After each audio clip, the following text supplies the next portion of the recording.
YouTube.com. Check out Pwalpar's channel.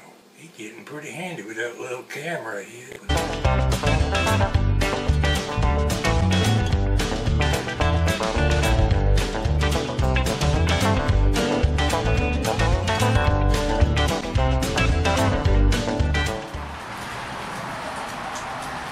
Welcome to my channel. This is Pwalpar, and today I thought I'd share a story with you.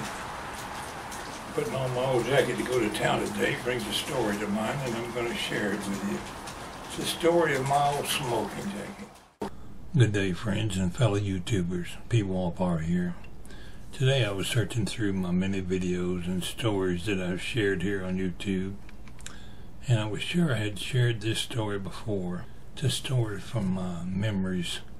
It's a 34-year career, a railway carman on the Norfolk Southern Railroad.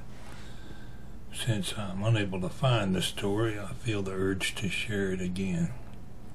If you've heard it before, previously, I do apologize. This is the story of my old smoking jacket. One might assume it refers to a jacket worn by someone while lounging around their den smoking. My jacket, however, was much more than that. For many years it was sort of a trademark of mine. I became attached to that old jacket.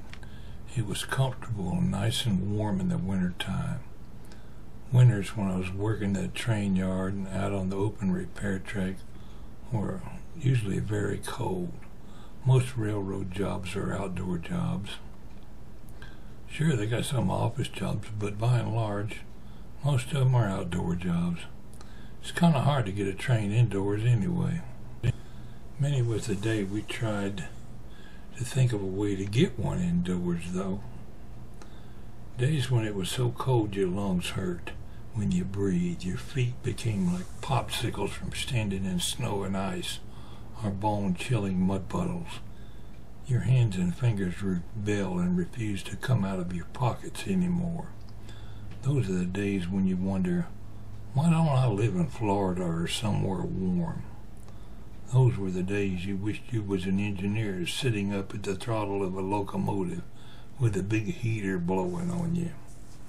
More than once I've had some engineer tell me how hard they have it. Had to set them straight right away.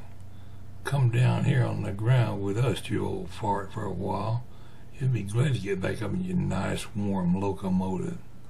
Those were the days that my jacket and I were best friends and were quite inseparable. It wasn't much to look at, but of all the jackets I had over the years, it was by far the most practical. It was a large, oversized parka. Actually, I brought it home with me from the Navy. It was designated for use as foul weather gear. It was a drab military green in color, had a large hood on it, and I remember it was stuffed with goose down.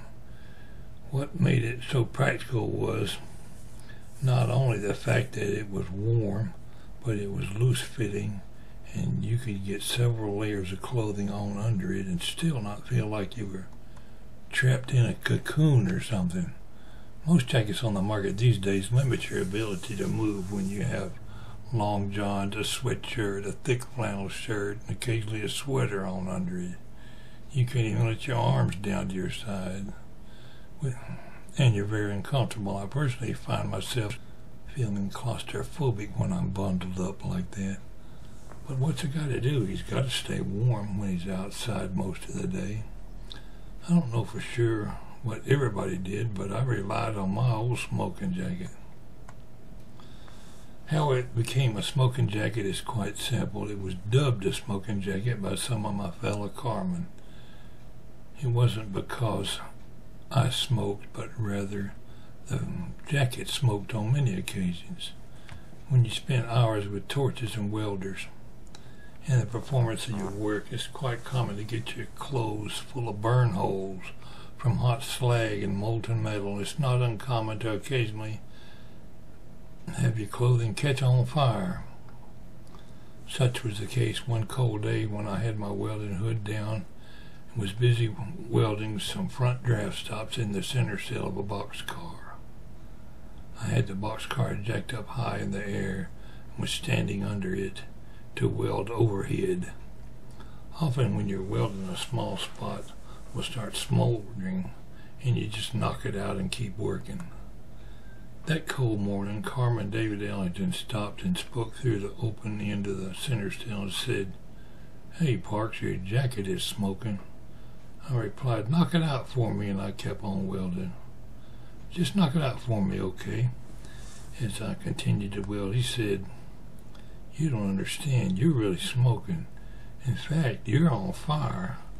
By the time I got it off, the whole back was on fire, and I had to stomp on it to extinguish the flames. Being somewhat attached to it rather than toss it in the trash, I hung it in my locker, and a few days later I took it home with me and sat several hours replacing the whole section of it with a large piece of material I cut from another jacket, thereby rendering it fit for duty again. Of course, it wasn't even the same color material. By then it looked like something some homeless man would reject wearing. In fact, it looked pretty rough and had seen much better days.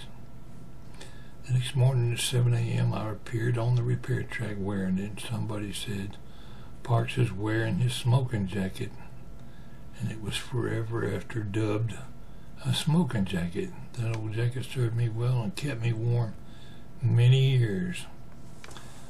I took an outline point job in 1983 and worked out of a truck out on the line of road for the remainder of my career. It was nice to be able to get in the truck on wintry days and run the heater on high, just to be snug as a bug in a rug.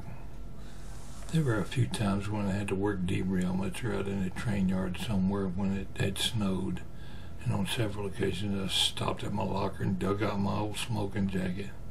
If anyone criticized my ratty jacket on those occasions, I would just say, "What's the matter, ain't you ever seen a genuine smoking jacket before?"